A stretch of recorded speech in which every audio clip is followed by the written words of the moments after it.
Құрметті тыңдарман, сіздерге мәліметті, қызық, көрнекі етіп беру үшін Сандуғаш Тілеулесовна әріптесіміз екеуміз мынау бірігіп Сандуғаштың тыңдарманы, менің тыңдарманыма өзекті болған, қызық болған, сіздерді толғандыратын сұрақтар туралы отырып әңгіме формасында сіздерге мәлімет жеткізуді жөн көрдік. Бүгінгі күні сіздермен бірнеше тақырыпты бірге көтереміз. Сол кезде сіздерге қызық болған тақырыптарды аша отырып, сіз үшін түсінікті мәлімет бергіміз келеді. Қазіргі таңда мерзімнен ерте босану өте көп.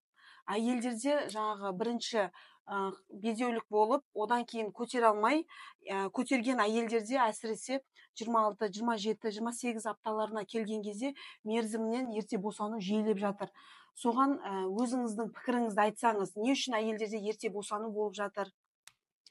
Енді мерзімнен ерте босану проблемасына келмес бұрын, мерзімнен ерте босану немесе қашан ол мерзімді босану туралы бір-екі ауыз сөз. Енді жүктілік өзі 9 ай 9 күн деген. Акушерлік біз оны 10 ай деп бөлеміз. Негізі жүктіліктің мерзімді босану деп 37 мен 42 аптаның ортасындағы босануды айтамыз. Сол мерзімде босансаңыз, ол мерзімді босану болады. Ал егер де сіз 22 аптадан 36-да 6 күнге дейін босану болса, ол кезде ол мерзімнен ерте босану болады. Мерзімнен ерте босанудың өзі де ішінде тағы да бөлінеді. Өте ерте босану және ерте босану. Өте ранний босану деп айтамыз 22-ден 28-ге дейін, ал 29-дан ары қарай 37-ге дейін ол екінші топ босануды құрайды. Мерзімнен ерте босану немен қауіпті?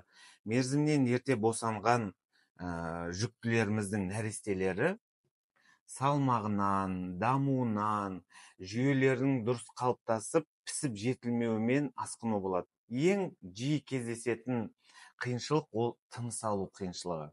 Өйткені 9 ай, 9 күнде туылған нәресте ол сыртқы дүниеде, сыртқы ортада кислородпен демалуға дайын болып шығады. Ал егер де ол мысалға 30 аптада, 32 аптада босанған болатын болса, ол кезде оның өкпесі әлі шикі болады. Сыртқы ортадағы кислородты сіңіріп, қанға өткізуге әлі дайын емес болады.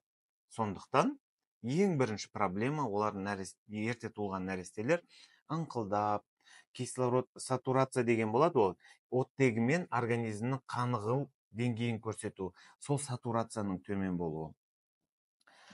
Тыныс алу проблемасынан бөлек тағы да қорыту проблемалары болады. Орталық нерв жүйкесінің піспеуі болады. Ол нәрестелерде осы жүйелердің барлығының піспеу салдарынан бір шикілік болады. Мысалға, кейбір кезде мерзіміне жеткен нәрестелерде шикілік белгісімен туылуы мүмкін. Ол нәресте доношный, бірақ незрелый болуы мүмкін. Или же мысалға, жаңа мерзімді босану деп айтқан кезде тағы да бір айттық қой, 37 мен 42-ның ортасы ол мерзімді босану деп. Кейбір кезде 38, 37, 39 аптаның өзінде кейбір кезде нәрестелеріміз мерзімі жетіліп тұрса да шалалықтың белгісімен туылады. Енді жаңағы Сандуғаш айтқандай, мерзімнен ерте босану ол немесе жаңа аналарымызда кездесетін ол түсіктер, мерзімнен ерте босану ол бір үлкен бір проблеманың салдары ретінде. Ол жалпы әйелдің ұрпақты болу жүйесінің осы нәрестені, осы ұрықты сау, уақытылы дүниеге келтіруге мүмкіншілігінің болмауы, резервінің жетпеуі, қорының жетпеуінен. Сондықтан тағы да бір үлкен проблемаға келеміз, жүктілік алды дайындық. Ол туралы тағы да бөлек информация беріледі, оны да көріңіздер. Ол жерде жүктілікке қалай дайындалу керек екенбіз, чтобы мынау мерзімнен ерте босану, или же тағы да осындай сияқты проблемалардың алдын алу туралы айтамыз.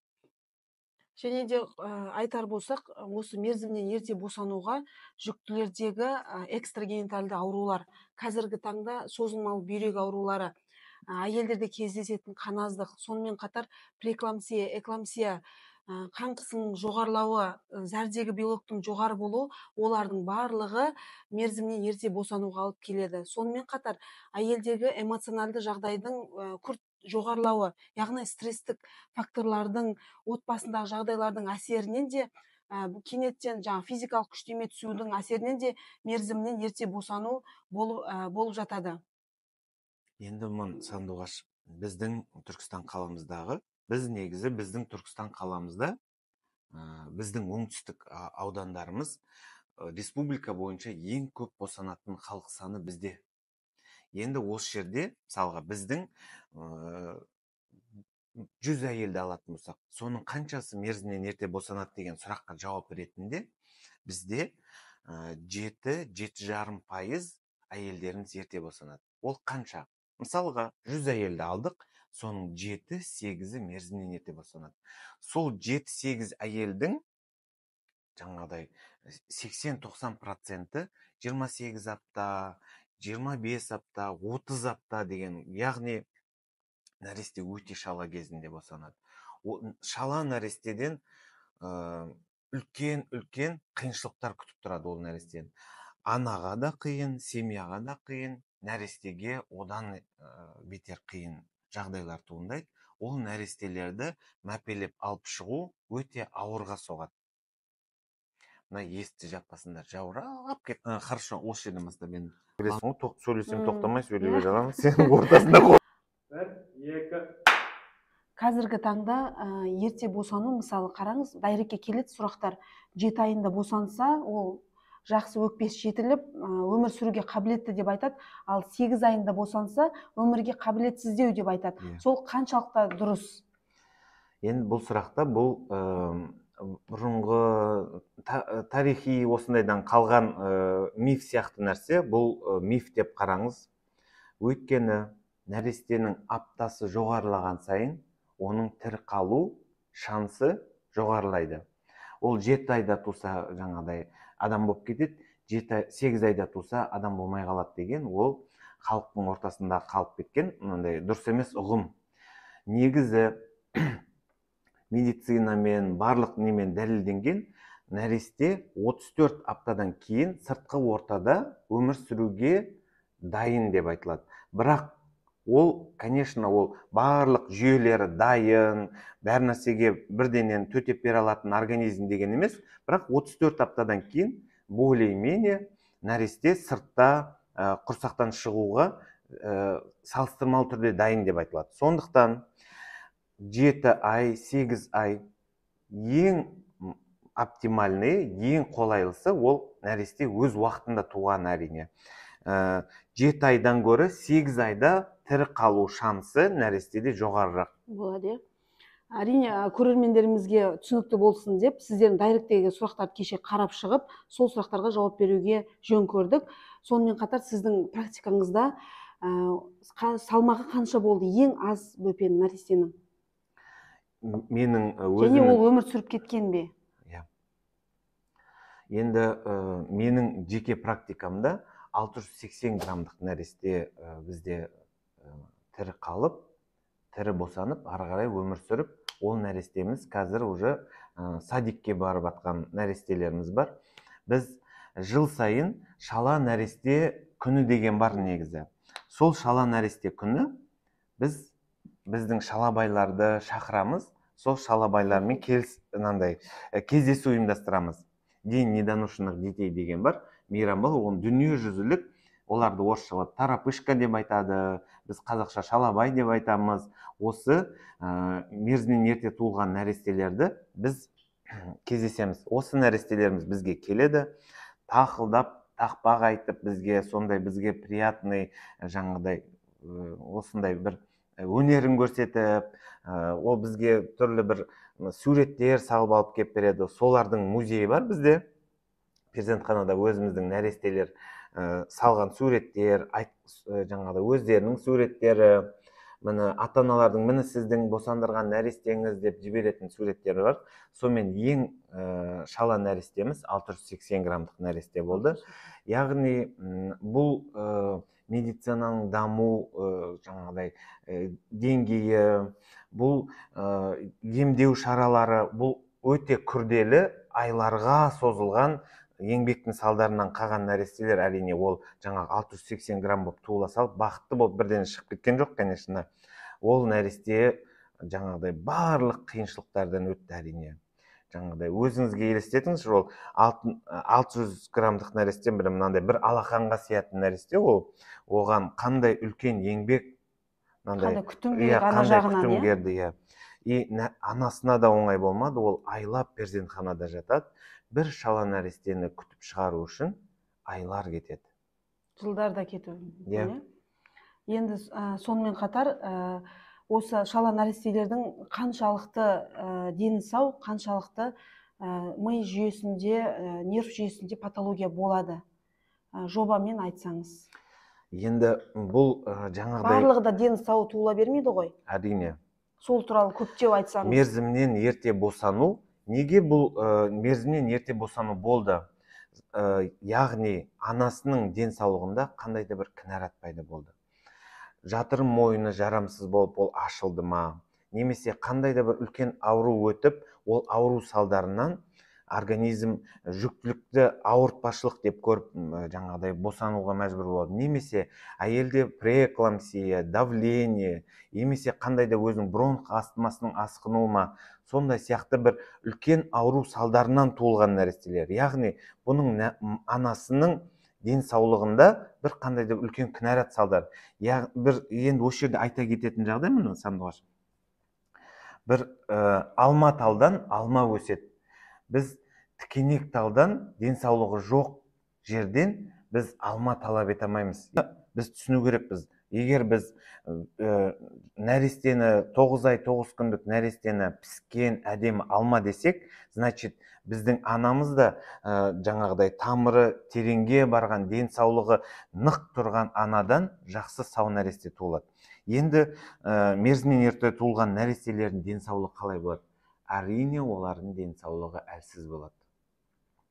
Ол нәресте өзінің құрдастарын денсаулық деңгейіне қуып жетем дегенше бір немесе екі, немесе кейбір кезде одан да көп жылдар кетеді. 4-5 жылға дейін, сөйлеу қабілеті төмен болуы. Сөйлеу қабілеті, жүру қабілеті, интеллектуалды, жаңағыдай өзі негізі мысалға 9-10 айда нәресте ага угуды айту керек, бүйтіп бір нәрселерді ұстау керек, бір нәрселерді сұрау керек, еңбектеу керек, бір тәй жасау керек.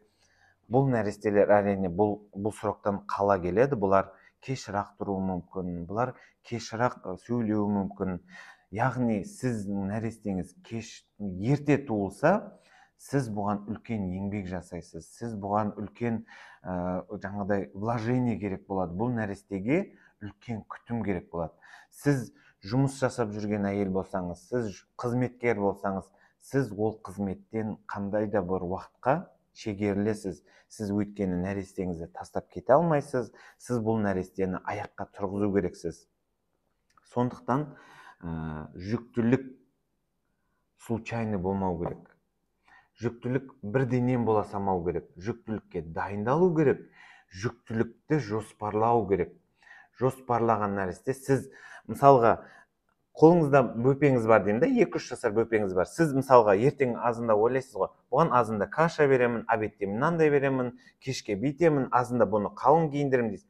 Яғни сол сізде әлі жоспарыңызда бар жүктілік, сол жүктілікті 1-ші айында қалай боласыз, 2-ші айында қалай боласыз, 3-ші айында қалай боласыз, жұмысыңызды өзгертесіз ба, әдеттеріңізді өзгертесіз ба, осы туралы сізде үлкен жоспар болу керек. Сіз осы нәрестеге қазірден жақсылық жасай бастау керексіз. Сізде әлі нәресте болған жоқ, сізде әлі құрсақ жоқ, бірақ сіз қазірден бастап болашақ нәрестеңізге береріңізді күшейтесіз. Ол үшін не істейсіз сіз? Денсаулықты реттейсіз, темекі, және де қандай да бір зиянды әдеттеріңіз болса, оны тастайсыз. Сондықтан болашақ нәрестеңізді елестетесіз де, оған бүгіннен бастап жақсылық жасай бастайсыз. Осы шала нәрестеге алып келмеу үшін, осындай қиындықтардан өтпеу үшін білікті мамандарға жүгінген дұрыс. Яғни жүктілікті жоспарлау керек деп дұрыс айтасыз. Әйел адам дені сау анадан дені сау бала туылады. Әйел адам бірінші кезекте өзін дұрыс тамақтану керек.